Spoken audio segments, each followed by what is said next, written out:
Salve, quanto tempo, galerinha! Tio Anny na área. Tempo, né, que eu não faço nenhum vídeo. Faz tempo que eu não mostro o que está acontecendo na minha vida. O vídeo de hoje, na verdade, é uma reflexão. E realmente, eu tenho que dar o braço a torcer a Júnior de Maria Mulambo. Esse cara. Ele fez um vídeo, que eu vou deixar aí no link da descrição, e é bom que isso seja divulgado, e é bom que a gente fale quando a coisa é maravilhosa, é boa, e te traz assim o encaixe das peças do quebra-cabeça. Por quê? Porque esse cara fez um vídeo que tem lá no canal dele, Desvendando o Sagrado, que é escrito assim, deixa eu ver se eu me lembro o nome. O Exu do Pai de Santo é mais forte? Ou da Mãe de Santo? Eu acho que o título é parecido com isso. E eu fui assistir, falei, pô, vou assistir, né? Conhecimento é tudo, conhecimento liberta. Inclusive, esse é um dos lemas do meu canal. A respeito do meu antigo Facebook, a respeito do meu antigo telefone, foram hackeados. Acreditem se quiser. Eu tive que trocar a numeração, tive que fazer um novo zap, estou tentando recuperar a minha conta do Facebook, que também foi hackeada. Enfim, criei um novo Facebook, paralelo ao que eu tinha, vou tentar recuperar um antigo, que tem mais de 10 anos, para poder continuar o trabalho que eu fazia. Bom, mas isso não vem ao caso. Vamos lá, vou tentar ser o mais breve e sucinto possível. Por que eu estou aqui? Isso aqui é o quarto de Exu, tá? Deixei aqui bonitinho, estabilizada a câmerazinha, mas é o quarto de Exu. Aquele cara que está aqui atrás é o senhor Tata Caveira. Aí vocês vão saber por que ele estava voltado para aquele cara ali. Espero e peço a ele, senhor Tata, por favor, não queime meu telefone, tá? Eu preciso dele para trabalhar. Seu Tata, ele tem uma grande representatividade no que eu vou falar nesse vídeo. Inclusive, minhas costas começou a doer. Mas então vou tentar ser o mais rápido possível, o mais breve possível. O que eu quero chegar e o que eu quero dizer? Vamos lá. No vídeo, Júnior bota sabiamente uma questão em voga. O que seria isso? Ele fala assim, será que o Exu do seu Pai de Santo é mais forte do que o seu Exu? E por que disso? Ele desenvolve toda uma teoria, vai falando a respeito do que acontece. E aquilo foi me despertando uma curiosidade. Eu vou deixar aí o link, então vocês vejam, para vocês tirarem suas conclusões do porquê que ele está falando. O que acontece? Aquilo meio que criou uma faísca dentro desse cara aqui, que é o cara de OB, né? O OB, né? O do 8 e o do 10, Ofum. Egila Chemorá, não sou de desculpa. Depois vou editar isso, cortar e botar. Egila Chemorá é o Ju. Tem um dom da palavra. Inclusive, eu conheço alguém também, né? Que também tem esse dom e é foda, né? Que a pessoa fala, cai assim que nem uma chave na fechadura mesmo. Mas vamos lá. E ele vai desenvolvendo falando a respeito de que os nossos guias espirituais, os que nos são dados através do jogo de búzios, do oráculo, quem é o meu Exu, quem é a minha Pombogira, quem são os meus guardiões, meio que isso vai pela regra da casa. O que isso quer dizer? Quer dizer que se você está aqui, por exemplo, dentro do meu axé, se eu vou botar dessa forma, do meu axé. Meu axé em que sentido? Meu axé no sentido da minha casa. Você vai procurar uma ajuda espiritual comigo. E ali fala no jogo de búzios, no Menino de Ogum, que você tem que assentar o seu guardião e a sua guardiã, né? Meio que, para ele, foi Dona Maria Mulambo. Mas aqui é ele. E eu vou te trazer todo esse raciocínio do porquê. Eu botei em conta, falei assim, não, cara, não é possível isso não. Será que os nossos guardiões já não vêm desde lá de trás, cuidando da gente, da nossa infância, do nosso nascimento, e esse que está comigo hoje é aquele responsável? Porque eu sou de Umbanda, né? Então, muito tempo atrás, dentro do centro de Umbanda, eu via certos tipos de coisa acontecer e não sabia porquê. No centro que eu frequentava, que era o Tenda de Oxalá, que inclusive está aberto até hoje, espero que esteja aberto, que é uma casa de muita luz, muito respeito, na 602 Norte, do lado da Fundação Getúlio Vargas, né? Ali, bem pertinho ali. Existia uma leva de Tranca-Rua, uma leva de Padilha, uma leva de Preto Velho com meu nome. Não, eu estou dizendo isso no geral, não quer dizer que é assim. Mas o meu Tranca-Rua, que se apresentou para mim, era um dos muitos Tranca-Ruas que lá desciam para poder dar consulta. E vocês vão entender por que eu estou falando isso. Eu vou contar uma historinha. Quando eu tinha 15 anos de idade, eu era de família classe média baixa, em Brasília. E aí, na minha época, lá pelo ano de 1990, 95, eu estava andando pelo shopping de Brasília, o Parque Shopping. E a minha mãe tinha me dado dinheiro, falou assim, não, vai lá, anda por lá, fica por lá, que era o programa dos jovens da época, a gente ia lá pro shopping e tal, com as meninas e tal, não sei o quê. Só que nessa época eu era meio, né, ainda só um pouquinho. Mas, vamos lá. Nessa questão era aquele nerdzão. E aquele nerdzão tinha um dinheiro contadinho que dava exatamente, quando ele passou na loja, que tinha na época no shopping, perto da escada rolante que tem lá, que vai dar acesso aos cinemas, lá tinha uma loja de caça e pesca. E nessa loja de caça e pesca tinha um punhal desse tamanho. Quando eu passei e olhei, eu falei assim, caramba, que coisa mais linda. E aí esse punhal brilhou pra mim. E engraçado que quando eu entrei para perguntar, eu era um moleque de 15, 16 anos de idade. Adolescente, né? Não era maior de idade. Mas eu estava sozinho porque era tranquilo, os pais deixavam lá e de boa. E o cara falou, esse punhal custa, como se fosse hoje, lógico, na moeda da época não era essa. Custa 15 reais. Sabe quanto que eu tinha? 15 reais. E eu apaixonei por aquele punhal. E eu fui, falei com o cara, falei assim, eu quero esse punhal. O vendedor olhou pra mim e falou assim, tá. Você vê o nível da coisa. Um moleque comprando uma arma. Mas comprei. Beleza. Cheguei em casa todo feliz, minha mãe perguntou, ei, como é que foi lá e tal? Ah, não, mas foi desse jeito aqui, comprei isso. A minha mãe arregalou um olho desse tamanho e falou assim, menino, você é louco, como é que você compra um punhal? Quem te vendeu isso? E eu falei assim, não mãe, mas eu acho lindo, eu quero carregar ele, não sei o que, eu não sabia por que explicar desse punhal, entendeu? De, tipo, por que eu tô comprando isso? Mas eu sabia que era lindo. Minha mãe falou, isso não é pra ficar com você não deve ficar com isso, porque você vai acabar fazendo besteira e não sei o que, e eu, sem saber, eu falei, tá, eu fiquei puto da vida e tal, e minha mãe escondeu esse punhal.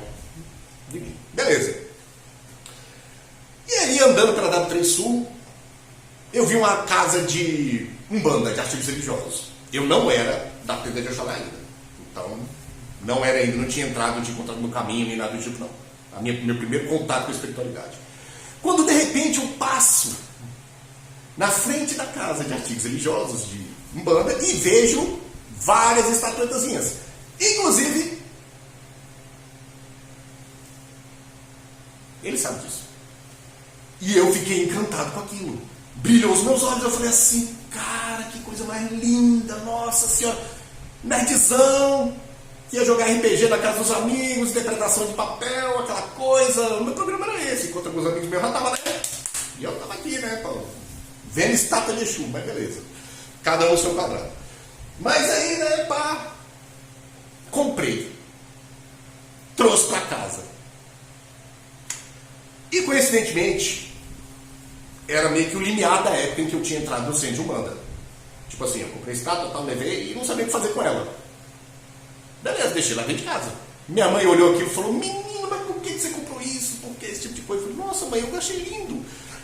Achei bonito e tal, achei linda essa estátua, olha que coisa mais linda. Minha mãe já olhou com aquele olho daquele tamanho assim, falou, como é que pode isso? Esse menino tá doido, esse menino tá isso, tá aquilo, o que eu faço com ele? Beleza, trouxe pra dentro de casa. E aí, entrei no centro de Umbanda e tal, a estátua ficava no meu quarto, nada demais, porque era uma estátua. Beleza. E lá comecei a me desenvolver, em 1995, 1998.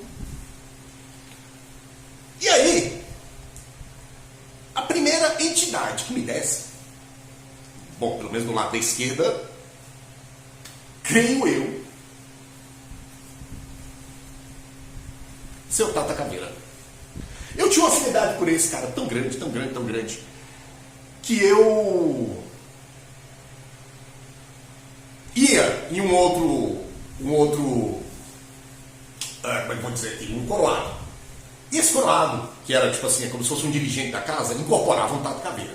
Ele ficava de braços cruzados, porque a tenda de Oxalá fazia o seguinte, botava uma fila no corredor polonês, é como se fosse um corredor polonês.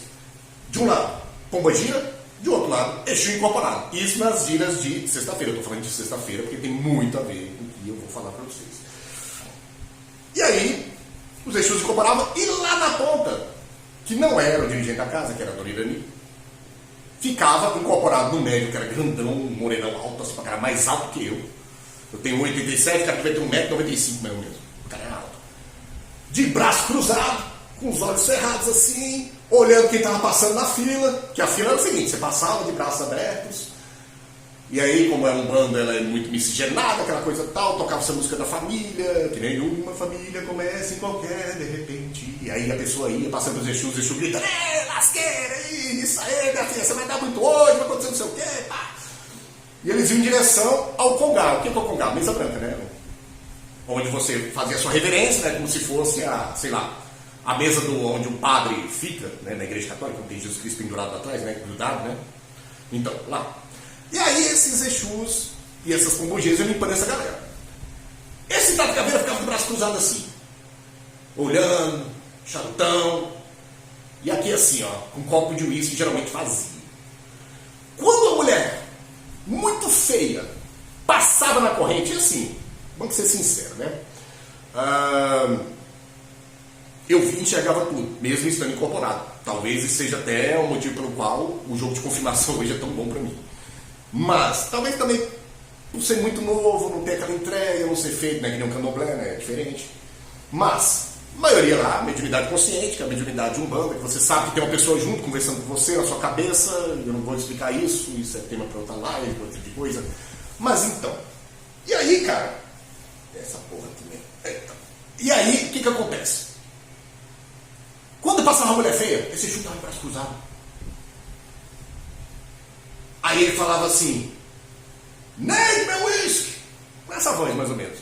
Aí ia lá a cambona dele, enchia o copo de uísque, ele tomava a talagada, se benzia e ficava de braço cruzado de novo, esperando a próxima passada. Toda vez que a mulher feia passava, ele fazia isso. Ele se benzia, dava a talagada de uísque e pedia para encher o copo de novo. Era engraçadíssimo. Mas era um Exu que quando, por exemplo, estava chovendo lá de fora, e lá tinha um Cruzeiro das Almas, montado nesse centro, com os axés devidos, ele botava uma vela, e quando chovia, a vela ficava assim, de repente ela começava a fazer uma curva, fazer tipo como se fosse um guarda-chuva, e a vela ficava assim, acesa.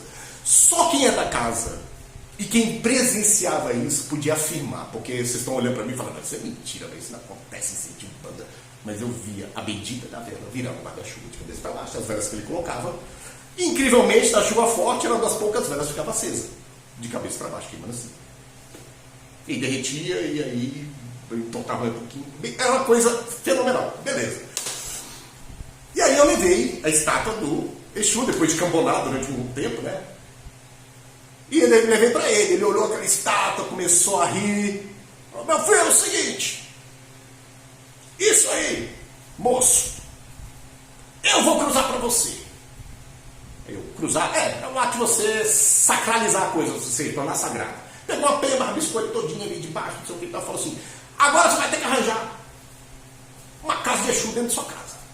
Imagina, um jovem de classe média chegar para uma mãe que, vamos lá, formação católica, daquelas freiras, daquelas épocas que a mulher ela precisava aprender a cozinhar, para o marido, aquela formação bem antiga de padre, né, de escola de padre, né? Meu pai já não era mais presente, já estava separado dela, mas tudo bem, era minha mãe que mandava na casa. E aí aquele negócio. E ele falava assim, você tem que fazer uma casinha de Exu para botar ele e bote do lado de fora de sua casa. Como? Do lado de fora da minha casa, lá na Asa Sul, na 700 do Sul, minha antiga casa, né, a qual eu cresci, vivi, estudei, nos colégios lá e tal. Não tinha uma cerca? Eu falei, não, vou botar essa areazinha aqui, ó, dentro de casa, essa areazinha que fica aqui dentro de casa. E botei um Exu lá. Beleza. E aí, né?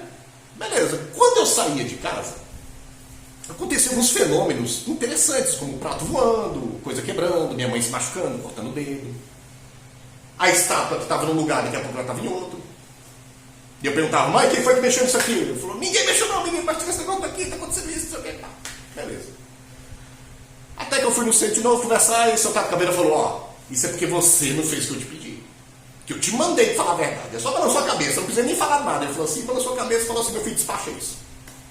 E eu despachei na época. Tanto é que essa estátua eu comprei uma estátua nova. Né? Não nova agora, recente, mas nova assim de uns 10 anos pra cá. Beleza. Tranquilo. Até aí tudo bem? Ponto. O que tem a ver com a bendita live do Júnior? Tô chegando lá. Contei tudo isso. E aí eu tive meu primeiro desenrolar casamento, minha ex-mulher ficou grávida da minha filha, aquela coisa toda, separei, tive outro relacionamento, separei, né? Porque o povo de Ofum é meio chato. Mas então, teve esse tipo de coisa, pá, beleza, tranquilo. E aí, o que acontece? Num desses relacionamentos que eu tive, eu morava na Asa Norte. Na Asa Norte, 408, 409 Norte, no qual tinha um NB lá no fundo. E ficavam os hips lá embaixo, os hips. E nessa época eu estava bem engajado dentro da Umbanda. E eu falei assim, eu vou fazer algo com o meu Tata Caveira. Me deu uma vontade assim, de falar, vou fazer algo, vou ver se eu arranjo uma coisa, um colar. Beleza, um colar. Eu vou até tirar essa aqui para vocês vão entender. O que aconteceu? Eu fui olhando a galera e de repente tinha um hippie que me chamou a atenção. E eu falei assim, eu vestido com a camisa do Justiceiro. Nem policial era ainda. Vestido com a camisa do Justiceiro. Pá, The Punisher, na época era um cara, pá, não sei o quê. Passei na frente do hippizão lá que tava mexendo com as coisas. Aí eu falei assim, meu jovem, será que você teria alguma coisa? Só que eu não sei como é que eu falo pra você. Eu queria me dar um presente, mas esse presente é pra alguém que desencarnou, que não está mais conosco. Aí ele só olhou pra cima assim, pra trás de mim e falou assim, é pra essa caveira que tá atrás de você aí. Aí o susto foi grande, que eu falei assim, como é que você sabe? Ele falou assim, não, é porque eu vejo, eu sou um ex-Ogan, eu trabalhei muito como é que fala? Em terreiro de candomblé, sou etiqueta, não sei o que, pá, falou, contou a história, nem sabia que era quente, nem sabia que era candomblé. Beleza, vou fazer pra ele um negócio. Vai mesmo? Vou. E agora eu vou mostrar pra vocês aqui, vocês vão entender. Vamos lá? Agora, seu Tata. Não queima a câmera por uma vez. Ó, tá vendo aqui? Isso aqui em torno do pescoço dele, vou descer. Peraí. Tá vendo? Isso aqui que eu tô apontando, isso. Esse colar, isso é feito de cobra de cobra. Couro de cobra. Isso é feito de uma cobra chamada coral ilhoa. E isso aqui é de cascavel, são os ofídeos de cascavel. Vocês viram aí, né? Beleza. Esse rapaz fez isso. Ele pegou, montou esse colar que é feito de uma cobra que só tem uma ilha. Se eu não me engano, fica essa ilha de coral ilhoa, dessa cobra chamada coral ilhoa, fica em São Paulo, se eu não me engano. Eu acho que é lá. Posso estar enganado, mas eu acho que é lá mesmo. Beleza? Peraí, deixa eu voltar aqui. Voltando. Beleza? Vamos estar ali? Vamos estar ali. Beleza. Então, coral ilhoa. Uma cobra extremamente venenosa, que só tem 3.000 exemplares, estão acabando. 3.000 cobras. E que essas cobras, quando mordem, ou o braço cai, ou a perna cai, amputa, ou o cara morre envenenado. É isso, uma cobra fodida de forte. Mas só tem aqui no Brasil e em tal lugar. E ele fez esse colar pra ele.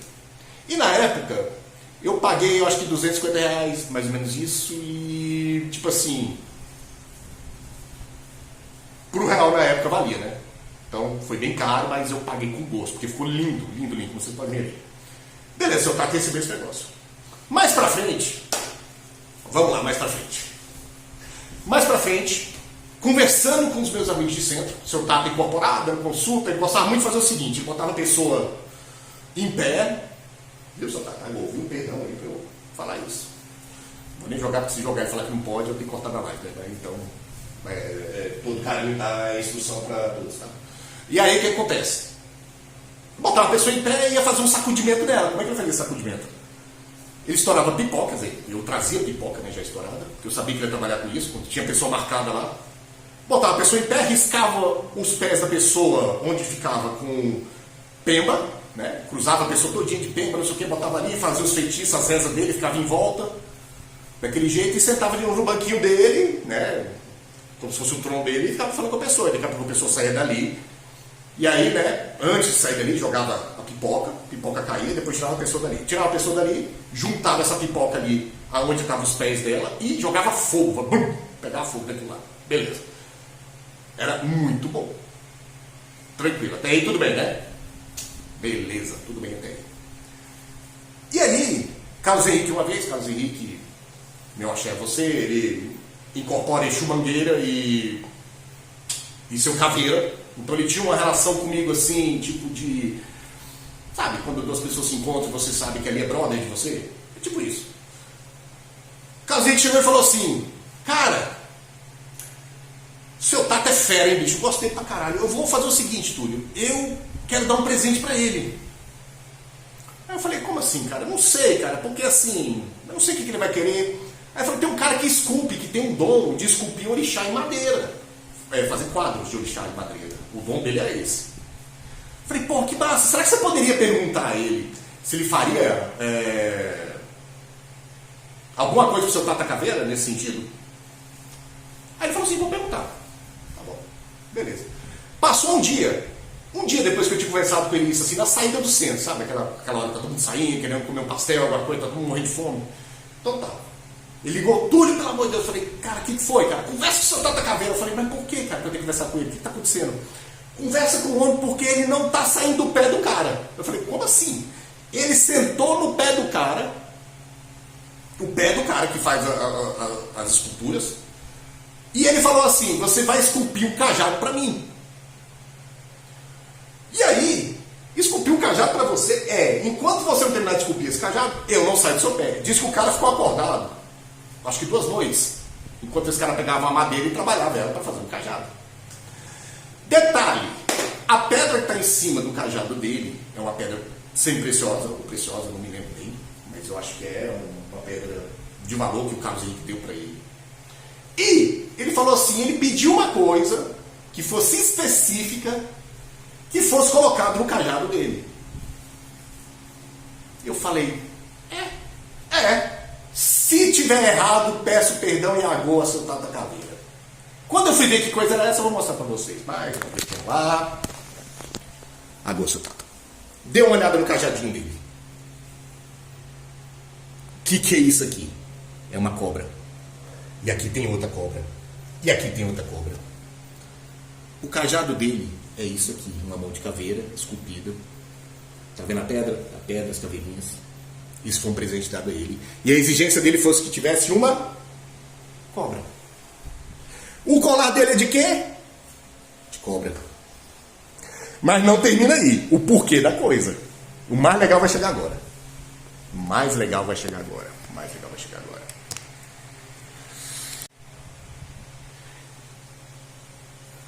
Então o mais legal, como eu disse, vai chegar agora. No cajado dele está esculpido cobra. O colar que ele pediu para fazer, o anterior que eu comprei para ele, cobra. O homem mexe com essa energia. É um Exu que mexe com essa energia. O mais legal vem agora. O porquê de eu estar falando de que foi foda o que o Júnior fez, velho.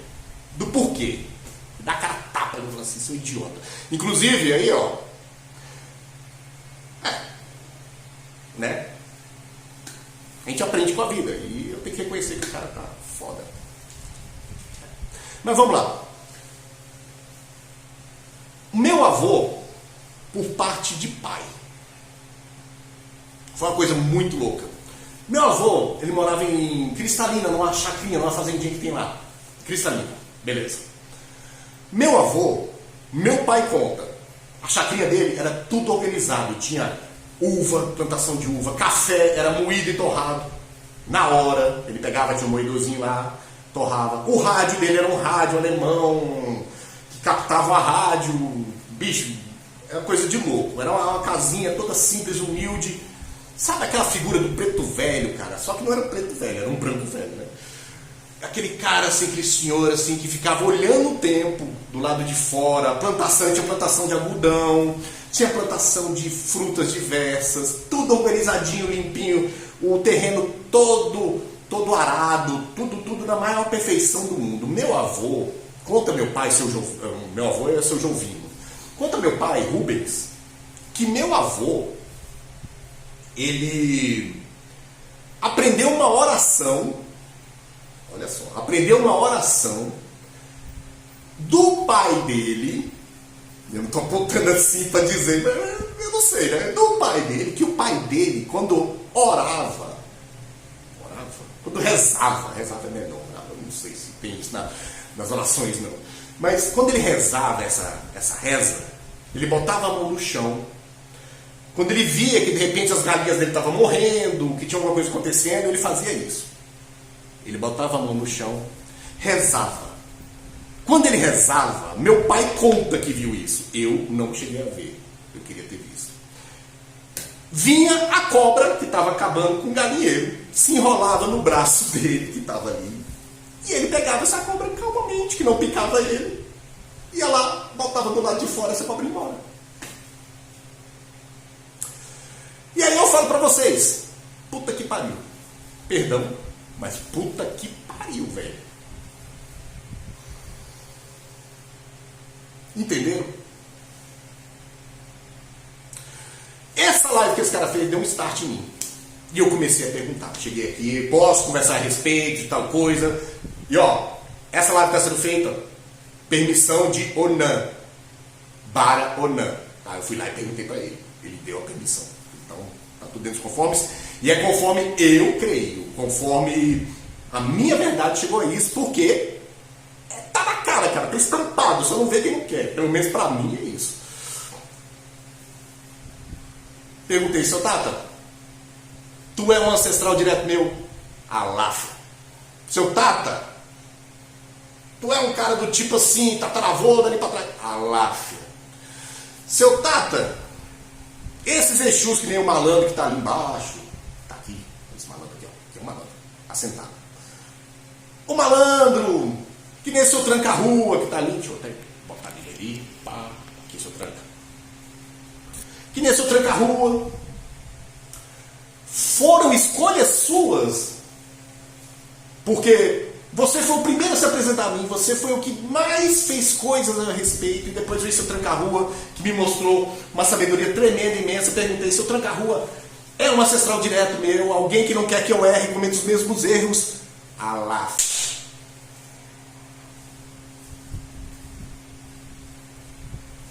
Inclusive, viu? Balantares dele tá aqui. Eu dei 12 anos para ele, mas depois eu vou dar mais coisas legais. Você que escolheu? Sim, jogo de búzios, de confirmação. Sim, fui eu que escolhi. Você que falou, você vai ser tranca-rua, fazer isso, conforme Júnior falou na live lá, que é a Mulano que fala que você que está seguindo ele, agora você vai trabalhar assim, que não sei o que você vai dar caminho para ele, não sei o que, eu vou te dar uma oportunidade de ser alguém. Pelo incrível que pareça, ele confirmou. E aí eu perguntei, em relação a quem está sentado ali, a Pomogira, ele fechou o jogo na hora, ele não quis se meter. Quando eu perguntei para ela deu uma explicação. Mas é como se fosse assim, nesse sentido, cada um no seu quadrado. O que eu posso falar a respeito? Galera, a ancestralidade brasileira é foda, é fodástica. Se vocês confiarem nesses caras, esses caras, eles vão trazer pra você o que você precisa. Por quê? Eles sabem o bosta que você é. Ou a bosta, né? Se for uma mulher no caso. E perdão aí. Mas todos nós somos, cara. Todos nós somos. Infelizmente somos. E por mais que Júnior, Babá Júnior, né? Vou chamar ele assim, porque ele merece o título e o respeito. Tanto ele quanto a Nath, quanto o Cadu. Galera, vocês são foda, velho. Firmeza. Quanto mais eu vi essa live, eu ficava assim, caralho, velho, será que é isso mesmo? E é o pulo do gato. É. Pra mim, é. Porque a sequência de coisas que eu contei pra vocês, não é possível que vocês não vejam. As coincidências do que aconteceu na minha vida, do que era, em relação ao punhal, o punhal não tem ali, eu vou ter que comprar outro punhal daquele que era o punhal dele. Ele gosta daquele punhal. Então, vamos lá. Mas, realmente é isso. Ele escolhe, ele fala, eu quero você, por exemplo, malandro. Malandro veio pra minha vida depois que eu comecei a passar por alguns problemas na polícia. Eu tinha que fazer um negocinho na polícia, que eu não posso contar, porque senão dá merda. E aí, o que aconteceu? Aceitei. E aí, meu filho, toda vez que chega alguém pra mim com a baba de calango falando assim, ô meu irmão, tal coisa, aí eu sou seu amigo, eu sei quem é e quem não é. Eu sei quem presta e quem não presta, por causa dele. Mas eu perguntei pra ele, Malandro veio para minha vida porque já estava tempos atrás? Não. Malandro veio para minha vida porque aqui tem alguns que tinham característica do malandro e quando eu precisei na vida acertar ele, porque na polícia eu estava passando por certos problemas e que eu precisava dessa malandragem boa para sair da malandragem ruim, ele alafiou e falou assim: então tá, agora o perdão se eu estiver mentindo, viu? Qualquer coisa você joga alguma coisa em cima de mim aí, tá tudo certo. Então, é isso. Quem está do seu lado? Bom, o seu Tata falou que é um ancestral direto meu, de tataravô para cima aí e tal, pelo menos ele confirmou essa parte. Seu Tranca também, em relação a parentesco. Mas ele catou exatamente aquilo que precisava e falou: você vai ser tal coisa, e você tal coisa, e você tal coisa. E é isso aí. Não sei quem é o malandro, mas salve Suzé, meus respeitos. Salve Dona Navalha também, meus respeitos. Mas com certeza são importantíssimos. E se eles baterem o martelo e falarem vai ser tal coisa, é porque naquela casa, para fortalecer aquela egrégora, fortalecer aquela energia, ele vai denominar não só o que é melhor para você, mas o que fortalece, por exemplo, no meu caso, a minha casa. E é assim como a casa do Júnior, é assim como a casa de qualquer outro. Então eu venho aqui dar esse depoimento e falar que qualquer coisa depois, quiserem agendar consulta e tudo mais, estou de volta, passei um tempo parado, mas passei parado por quê? Deixa eu falar o que é a besta do Ofum. A besta do Ofum, quando ele recebe todas as coisas dele, ele para. Ele acha que tá tudo bem na vida e pronto. Aí as merdas começam a acontecer de novo, você começa a ter que trabalhar de novo. Mas eu nunca deixei de cultuar o Nã. Eu só fiquei relapso em relação à galera aqui dos catiços aqui, mas eu me arrependo, porque talvez eu tenha perdido algumas oportunidades que não perderia se estivesse cultuando eles corretamente. Agora, sim, tá tudo ok, tudo odara, alimentados, a força continua e a energia continua e estamos dando dor de cabeça. E é isso aí, galera. Tio Ano na área, para dizer que, porra, por que eu não tive esse conhecimento quando estava lá atrás? Agora com 46 anos de idade, lindo, maravilhoso, mas 46 anos de idade, com as pendências aí, fazendo as coisinhas para ser feliz. Mas não, lógico, no sentido de prosperidade, não no sentido de...